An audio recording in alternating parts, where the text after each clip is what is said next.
I look so weird. Good afternoon, guys. Yeah, how are you? You guys, I'm in the office because the lighting just this side is way better than the lighting in my office. But now the table this side is a bit high, so I look like a dwarf sitting here. But anyways, good afternoon, guys. I hope that you are well and that you're having a fantastic Friday. It's a bit cloudy this side. I don't know, is it going to rain or what? Ish, weather ya blomane, very unpredictable. So, guys, or maybe I should wait a bit to just see like who's going to go on, log on, and watch. Hi to everyone that's here already. I hope that everyone is good. Yebo, yes. So, okay, let me get into it because I don't have a lot of time. As you may or may not know, that October is Mental Health Awareness Month. So, the spotlight for the month is then on everything to do with mental health, raising awareness for mental health issues, advocating for mental health issues, and you guys would know that this is something that I feel very strongly about. So I also believe that we shouldn't just wait to do it like for 1 month a year, which is October. We should be raising awareness and advocating for mental health and mental well-being throughout the year. And I always also say that a lot of times when people hear the words mental health, they're thinking about mental health disorders. And when they don't have a mental health disorder like depression or bipolar or schizophrenia, and they don't know anyone who's suffering from this mental illness, then they feel that the script, the narrative is really not for me. The message is not for me, and therefore they don't show interest.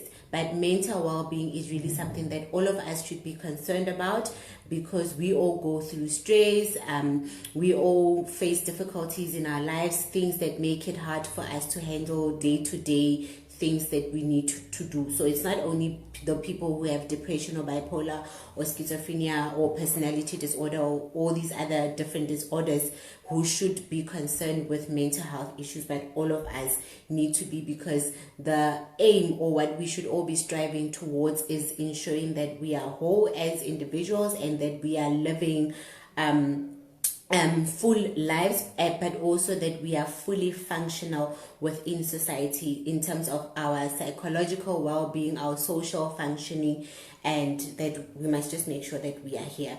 So normally with Mental Health Month, you guys would know from previous years that every day, or not every day, but every week, I would profile a certain type of mental health disorder. So last year I profiled your depression, your bipolar, your schizophrenia, antisocial behavior, narcissistic personality disorder. Then I go into detail about what these different disorders are and what they mean, what the symptoms are, what people need to look out for. So this year, for Mental Health Month, I just decided, everyone is talking about depression, everyone is talking about bipolar, everybody is talking about these common mental health issues when they are talking about mental health, when they're advocating for mental health. But a lot of us are not really saying enough about substance use disorder. And also because Akiri Yogo is working for a rehabilitation center. So, it's like I'm not really doing justice to that area of my life, because I work with addicts and, so I thought this year, instead of doing the normal depression and everything else that everyone is doing, I'm going to focus on substance use disorder. So I'm going to be using Mental Health Month as an opportunity to highlight what that is and what people need to look out for. Substance use disorder, I always say to my patients, is just a fancy term for addiction, what everyone knows as being a drug addict or an alcoholic. So when we say you have substance use disorder, what we are actually then saying is that you have an addiction.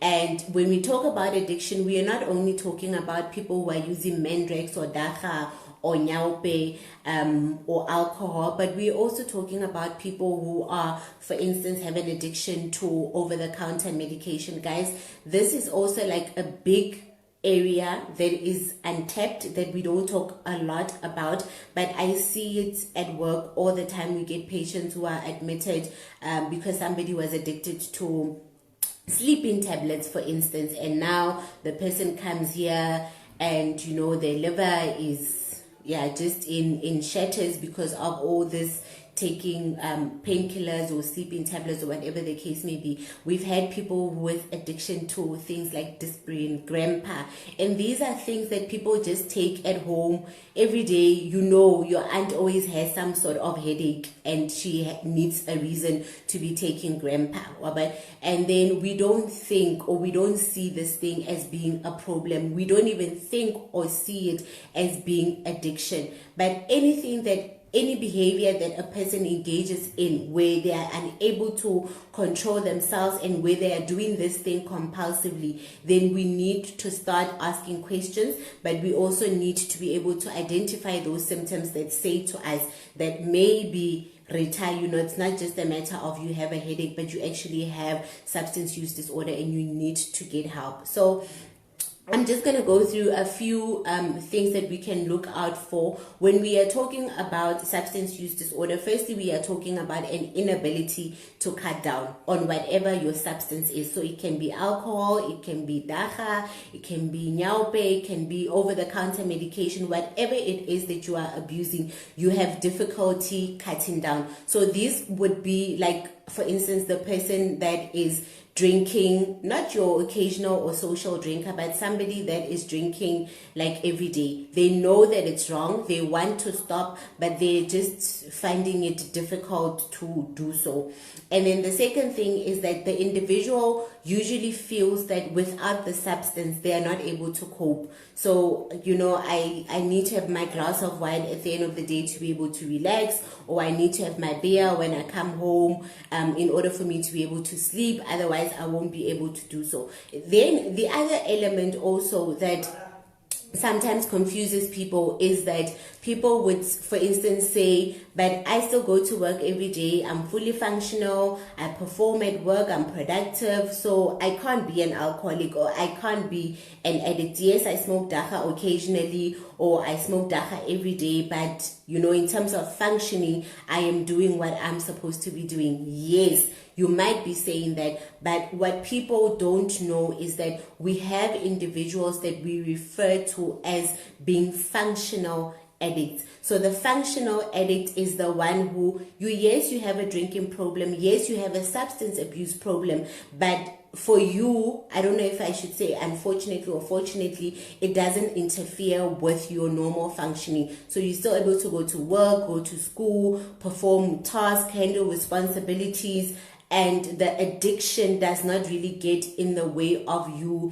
living your life. But it also does not mean that you don't have a problem just because you are still able to function the way that you should be functioning. Okay, and then also when we talk about substance use disorder, we need to remember that it is a chronic disease. So once an addict, always an addict. And it has a negative connotation when people say once an addict, always an addict. But the way that I always explain it to our patients is that it's not necessarily a bad thing, because if you are always aware that what I have is a chronic illness, then you always make efforts towards looking after yourself and ensuring that you don't relapse or you don't go back to using whatever substance you were using that might have brought you into treatment. Think of it as in, like, there's people who take medication for high blood pressure, there's people that take medication or treatment for diabetes, and with high blood pressure or diabetes, you just learn how to manage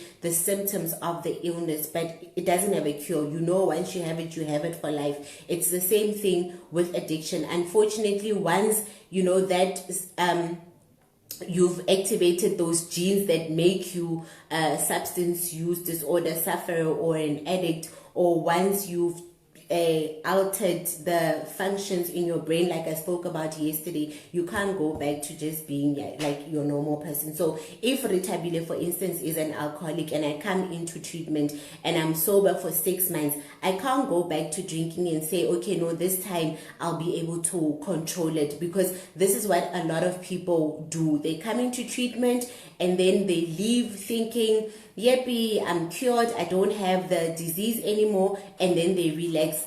So when they relax, then just a second, somebody's phone is ringing. Sorry guys.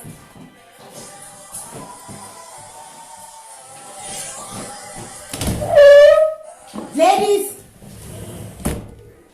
sorry about that guys. I told you that I borrowed someone's office, so her phone was ringing. My apologies. So yeah, I was saying that once I'm sober for like 6 months, I can't go back and say I'm going to start drinking again, but this time I'll be able to control it, because the minute that I start drinking, then that part of the brain that was activated during the addiction is going to be reactivated, and then I go back to where I started. And in a lot of instances, it's even worse off when you relapse than before you went into treatment. And maybe it's not the most sensible example, but you know how I always explain it to the patients is to say that if I want to lose weight, if I'm not happy with the way that I look and I want to lose weight, what am I going to do? I'm going to eat healthy, I'm going to exercise, I'm going to cut down on foods that I know are not healthy for me. Then I start losing the weight. But once you lose the weight, you then need to maintain. Meaning I can't say because I'm at my goal weight, I'm just going to relax and start eating KFC again. It doesn't work like that. Because the minute that I relax and start eating KFC again, what's going to happen? I'm going to balloon up. I'm going to gain weight. And sometimes when I gain that weight, it's going to be more than it was before I lost the weight. So it's the same concept, principle that applies with the addiction. If you sober and you stop and you become too comfortable and you relapse, when you go back and start using again, the addiction is going to be more severe than it was before you came into treatment. And that is why we say once an addict, always an addict, so that the person does not ever get comfortable with trying to maintain their sobriety and living sober lifestyle. Okay. Then the other factor is when we are talking about substance abuse, we are talking about compulsive use. Compulsive meaning it's almost like I can't control myself. I know that this thing is wrong. I don't want to partake in it. I've seen what it's done. I see that it's destroying my relationships. I know that it's hurting my family. I know that it's put my financial situation into ruins because I'm now in debt and I'm owing people and things. I'm stealing from family and loved ones.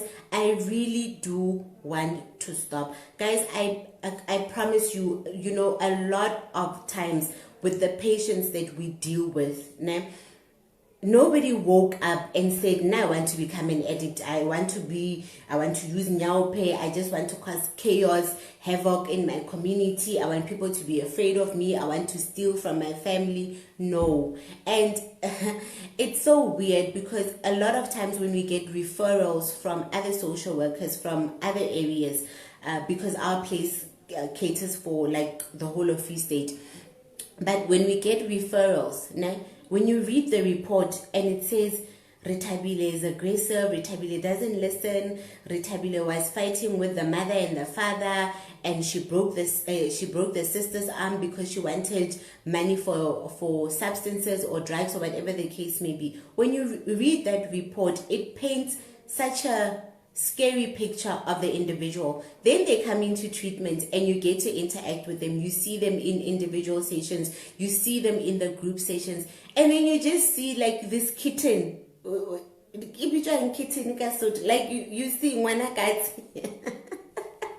Yeah, but that's what you see, because they will be the most humble, sweetest individual you've ever dealt with. But the substance, guys, it changes a person. It changes your personality. It makes them aggressive. It just makes them go wild, But beneath that behavior that we see on the street is really just somebody that wants to stop, that wants a better life for themselves, that is tired of having to steal, sleeping on the street.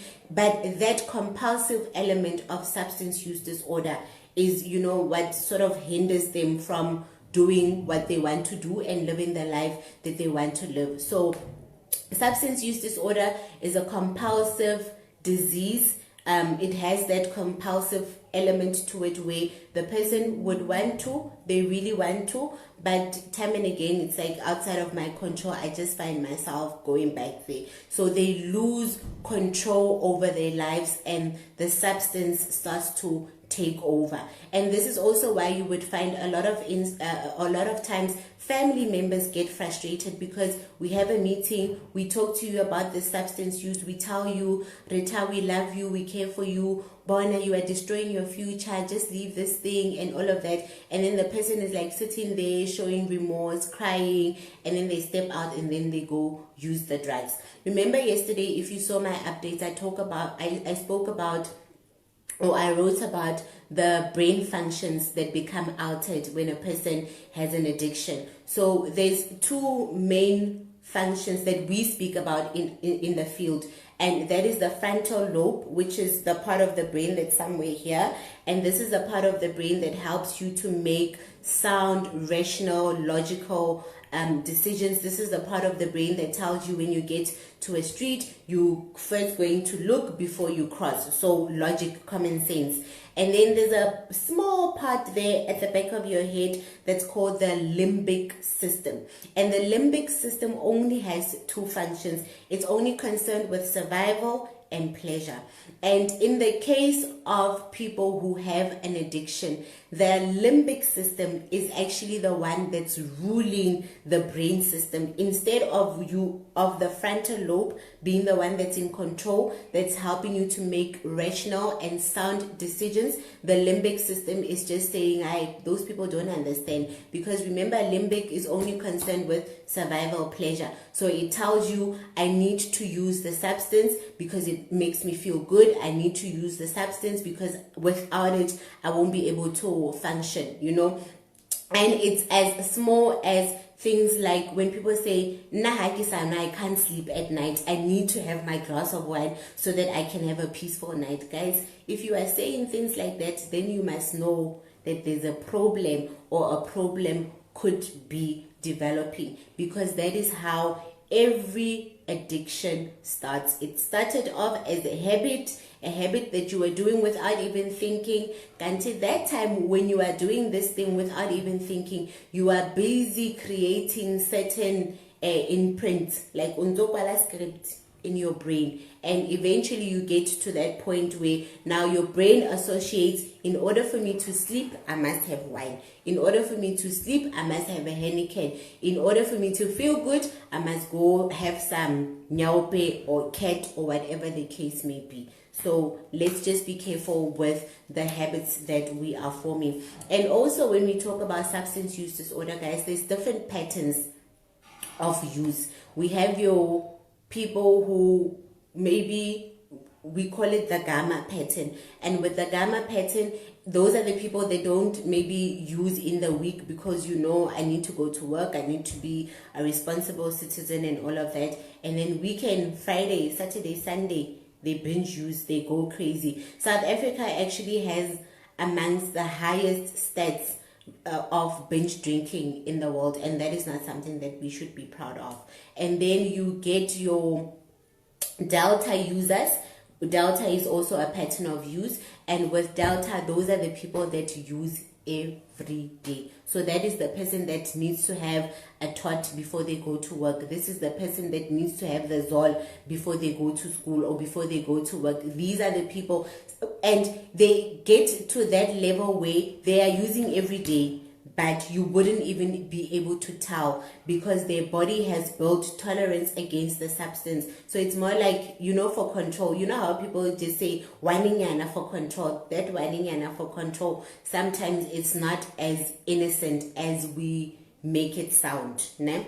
Yeah, so there's really so much to say regarding substance use disorder. I thought that I would also be able to go into the different phases and how, you know, the addiction progresses from one level to the next, because everyone that you see today who's an addict first started off as experimenting. You know, when you were curious with your friends, small, innocent, thinking nothing of it, thinking I can quit whenever I want to. So people move from experimental use, then they go into social use, and then it goes into excessive use, and then it goes into total addiction and crucial phase. And with the patients that we normally get, it's normally people who are in excessive use, total addiction, and crucial phase. Crucial phase is where the addiction is so bad that people will start using any and everything that is available. This is also where we see a lot of them start developing a lot of physical health problems, where maybe when you are under the influence, you don't even care who you sleep with and you don't use protection. Therefore, now you have HIV, or you've been smoking dagga for so long, or you've been smoking dick for so long. Now you also have schizophrenia because you are seeing and hearing things that the rest of us don't see.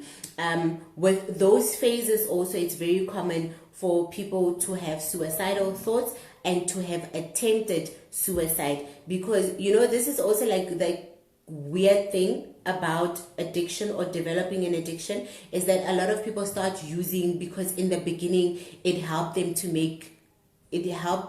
feel better. So people would start using a substance because it made them feel better. So I went through a divorce, and because I was having a hard time with this divorce, I started maybe just occasionally drinking, and I got into this habit, and it helped me to sleep, it helped me to forget and to escape. And then eventually the same thing that maybe helped me not to feel depressed ends up being the reason why I feel depressed. Né? And we also get a lot of patients who have what we refer to as a dual diagnosis. So that means that you are diagnosed with substance use disorder, which is addiction, but in addition to that, you also have a co-occurring mental health disorder. So I would, for instance, be diagnosed as an alcoholic, but I also have depression, or I am an addict because I was using cat, but I also have bipolar. So there's a very big debate with regards to which one causes which, but I say that it can go either way. So I can have the depression, and then the depression leads me to drinking or using dagga to calm myself or to relax, or using cat to feel better and to escape my reality. So the depression leads to the addiction. Or because I was, what did I say? The depression leads to the addiction, or the addiction leads to the mental health disorder. So yeah, we don't know the definite answer to that, but it's also one of those things where addiction or the use of substances, it might help you temporarily, but in the long run,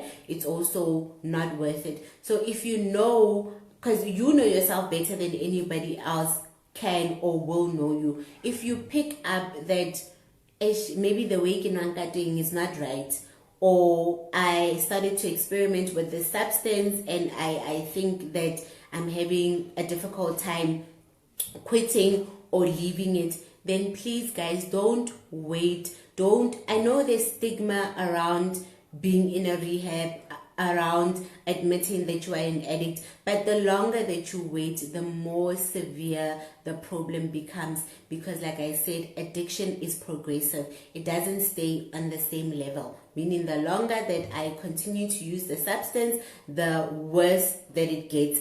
And you know, if you are not fortunate, you end up like some of our patients, where when they come to rehab, in terms of brain functioning and psychological well-being, you know, there's so much damage that's been done that the person will never be able to be the same person that they were before the addiction, or they'll never really go back to being fully functional members of society. I see it a lot, especially with the guys who have schizophrenia, because we also know that the psychiatric treatment that they get, you know, like those people that look like the zombies who are walking around in the community like this.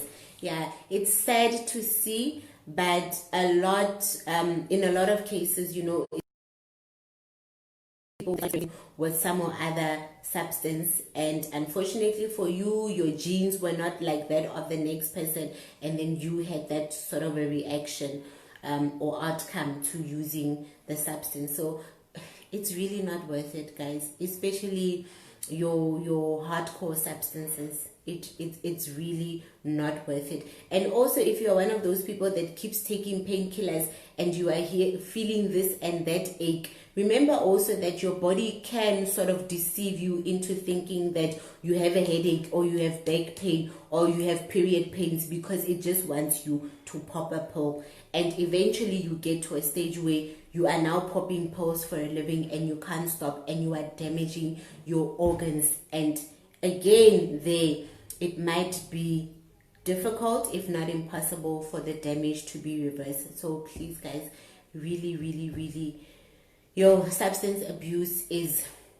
we see it in our communities. We see the guys, the girls that we went to school with, how they just hanging around the street corner, how they've, you know, totally flashed down their potential, and we wonder what's going to amount of them. So I always say it's really not worth it. And I always say to the kids that we deal with, because we also have a youth center where we admit children between the ages of 13 and 17, and I always say to them, guys, rather be the idiot now because your friends think that you are not cool because you won't smoke that Zol or you won't take the cat, and you are just being a party pooper or mama's baby. Rather be that person, because 10 years from now you'll be looking at the ones that were not able to say no, and then wondering, what did I possibly think was so cool about using substances? And also, maybe I should do a video next week. I thought that I would squeeze it in here somewhere about why they say that addiction is a family disease, because it does not only affect the person that's using the substance, but we see a lot. We see a lot here of parents who come knocking on our doors, asking, pleading for help for their children, for their loved ones. And sometimes, sadly, we're not able to assist because the person, they are not ready. They don't see anything wrong with their behavior. They don't even think that they have a problem. So it's always so difficult to turn away a parent and say, Mama, I can't help you because your child is not ready to get help or accept help. But yeah, substance abuse, guys, we can talk about this the whole day. But thank you so much for watching. Really, there's just so much that I want to say. Maybe I must just break it down into, like, do a video next week and then do another one that other week in closing Mental Health Awareness Month. Moprez, hey, says the session is very informative. The more you explain, the more I realize that some of my habits might gravitate towards addiction. Binge drinking is definitely a factor in our society. The festive season statistics serve as proof. Definitely. And one of the other things that I did go into with the patterns of use, where I said with your gamma users who also have an addiction but they don't use every day, but we see it weekends where people just go crazy. And the other pattern of use that we teach our patients about is beta, and beta has to do with what you are saying about what's happening within society and what we regard as a norm within a society, within cultural bounds. For instance, we know with Black people, if there's a funeral, after tears we must go drink.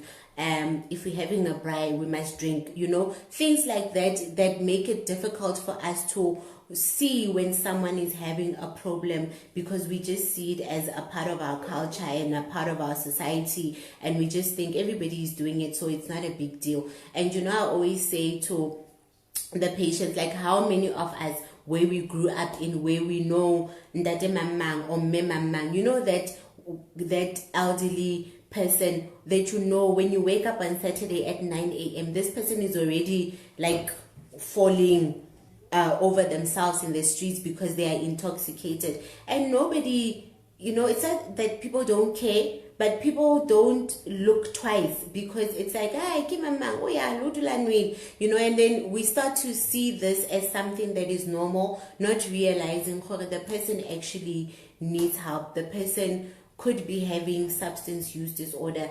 And again, you know, beyond the person having the addiction or the disorder, what are they trying to mask? What are they trying to run away from? What are they trying to suppress? You know, these are the things that a lot of people, especially in our communities, don't get the opportunity to talk about what they're going through, to talk about what they're trying to escape from.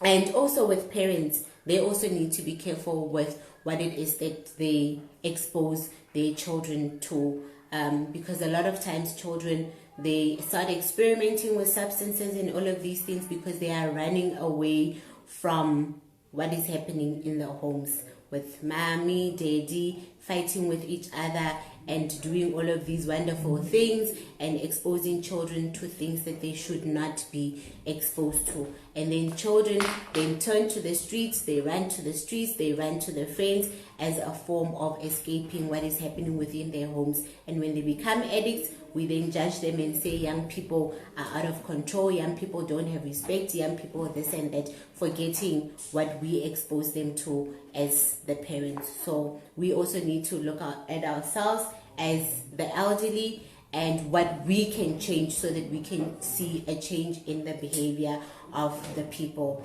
around us. So yeah, like I said, I will divide this video into different parts because everything that I wanted to speak about today, I was not able to do that. So next week, we'll talk about why addiction is family disease, and then we'll go into that. Thank you guys for watching. I hope that you have a wonderful weekend, and please be safe and don't go binge using substances. Love you. Bye bye.